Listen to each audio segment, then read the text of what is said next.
Justice منصور علی شاہ صاحب نے کہا, جسٹس منیب اختر صاحب نے کہا کہ سر چھٹیاں آپ کیوں منسوخ کر رہے ہیں, کون سی قیامت آ گئی ہے, ڈیٹیل ججمنٹ آ جانے دیں, اس کے بعد ریویو لگ جائے گا. اور یہاں پہ ایک جج ہیں جسٹس اطہر من اللہ صاحب, جن کو امریکہ سے دعوت آئی ہے, کسی اور جج کو نہیں آئی, ان 17 میں سے کسی کو نہیں آئی, صرف اطہر من اللہ کو آئی. اور ان کو بھی اس لیے آئی کہ ان کے فیصلے بولتے ہیں, ان کی آبزرویشنز بولتی ہیں, وہ جو کومنٹس دیتے ہیں عدالت کے اندر وہ پوری دنیا میں جاتے ہیں, دنیا دیکھتی ہے یار کون سا جج کہاں پہ کتنا آئین کے ساتھ کھڑا ہے. تو قاضی صاحب کو وہاں بھی پریشانی ہوئی. عدیل سرفراز کے مطابق قاضی صاحب نے وہاں بھی کہا اچھا آپ کو دعوت آ گئی امریکہ سے, ہمیں تو دعوت نہیں آئی. اب وہ وہاں جا رہے ہیں ایک خطاب کرنے کے لیے, ایک کمیونٹی کو ایڈریس کرنے کے لیے, اور وہ ایک جج جو پاکستان سے جا رہے ہیں, اس کے اوپر مرچیں لگ رہی ہیں کہ ملک کو بحران میں ڈال دیا. بھائی کون سی آپ کی حکومت جا رہی ہے, آپ کی حکومت تو فارم 47 کے اوپر کھڑی ہے, یہ تو آپ کو اوپر مال غنیمت ملا تھا, وہ تو ایکسٹرا ملی تھی آپ کو یہ سیٹیں. اب یہ کہہ رہے ہیں کہ ملک کو بحران میں ڈال کر تفریحی دورے پر نکل رہے ہیں جج صاحب, اور ایسا اس لیے کیا گیا کہ تفریحی دورہ مکمل کرنے کے بعد تک ملک میں معیشت, پارلیمنٹ, الیکشن کمیشن سب لٹکے رہیں. مخصوص نشستوں پر سپریم کورٹ کے فیصلے سے آئین اور قانون کی صریحاً خلاف ورزی ہوئی ہے, اسے توڑا اور پامال کیا ہے. وہی بات جو مریم صاحبہ نے آج کی کہ آئین کو ان ججز نے عمران خان کے لیے ری رائٹ کر دیا ہے. اب یہ ایک نیکسس ہے. قاضی صاحب بھی کہہ رہے تھے یہ جلدی لگ جائے, نون لیگ تو کہہ ہی رہی ہے وہ جلدی چلی گئی, وہ تفصیلی فیصلے کا انتظار بھی نہیں کیا انہوں نے, اور وہ وہاں بھاگ کر سپریم کورٹ میں جا کر پہنچ گئے. لیکن جو تیسرا فریق ہے الیکشن کمیشن, اب آپ کو یہ پورا کھیل سمجھ آئے گا کہ الیکشن کمیشن آج جو میٹنگ ہوئی, جو کل میٹنگ ہوئی, کل بھی کسی نتیجے کے اوپر نہیں پہنچے, آج بھی جو میٹنگ اس وقت بھی چل رہی ہے, اطلاعات وہاں پہ یہ آ رہی ہیں کہ بھائی حکومت نے کہہ دیا کہ آپ نے یہ فیصلہ نہیں ماننا, چونکہ فیصل واڈا یہ بات کر چکا ہے. فیصل واڈا یہ کہہ رہا ہے کہ الیکشن بھی نہیں ہوں گے, عمران خان جیل سے باہر نہیں آئے گا, بلہ نہیں ہوگا, سپریم کورٹ کا فیصلہ نہیں مانا جائے گا. جب فیصل واڈا یہ بات کرتا ہے تو آپ اس کو مان لیں, یہ سند ہے, الیکشن کمیشن سپریم کورٹ کا فیصلہ نہیں مان رہا. اور اب وہ یہ وہاں پہ یہ جواز ان کو دیا جا رہا ہے کہ بھائی یہ بات کریں کہ جب تک سپریم کورٹ کا تفصیلی فیصلہ نہیں آ جاتا تو ہم اس فیصلے کو ابھی اس کے اوپر عمل درآمد کرنے سے قاصر ہیں, اس لیے کہ پاکستان تحریک انصاف جو ایک سیاسی جماعت بالکل ہے ہی نہیں ہے, تحریک انصاف کا کوئی سٹرکچر موجود نہیں ہے.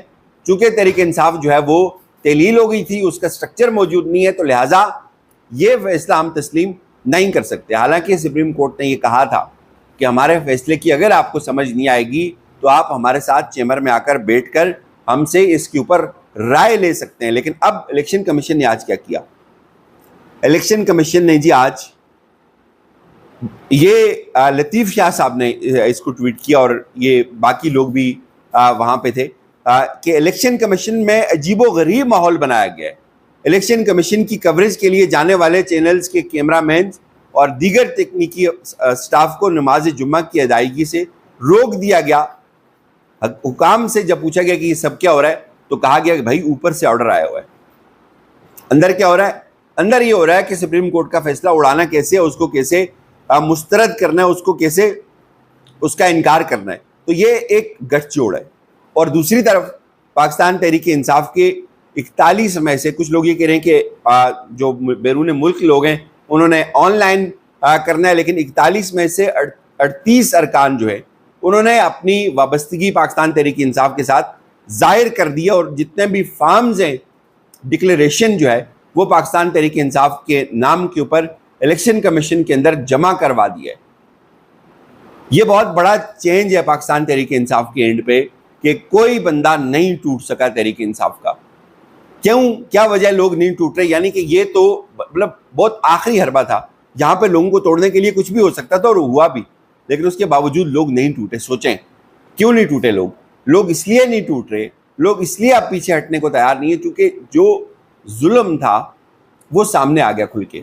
اب اس کی کوئی سرحد, کوئی حد بچی ہی نہیں ہے, اور لوگوں نے اس کے سامنے کھڑا ہونا سیکھ لیا, اور لوگوں نے یہ بھی سیکھ لیا کہ اب اگر ہم ٹوٹیں گے تو ہم بالکل تباہ و برباد ہو جائیں گے. یعنی کہ یہ اینڈ ہے, یہ وہ لوگ ہیں, اب ان کے اوپر آپ یہ نہیں کہہ سکتے یار یہ لوگ اب ٹوٹیں گے.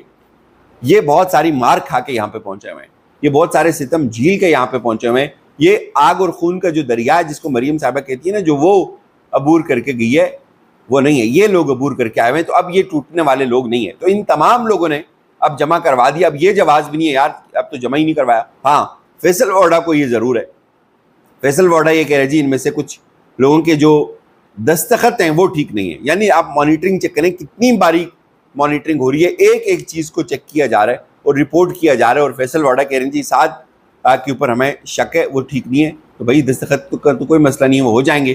لیکن وارڈا یہ کہہ رہا ہے مارشل لا بھی نہیں ہوگا, الیکشن دوبارہ بھی نہیں ہوگا, ایمرجنسی بھی نہیں لگے گی, یہ حکومت بھی نہیں چلے گی, سپریم کورٹ کا فیصلہ بھی نہیں مانا جائے گا, اور عمران خان جیل سے باہر بھی نہیں آئے گا. تو یہ جو وارڈا کی پیشن گوئی ہیں یہ تو بڑی ٹھیک ثابت ہوتی ہیں. لیکن یہاں پہ یہ فیصلہ نہیں مانیں گے, یہ پھنسیں گے.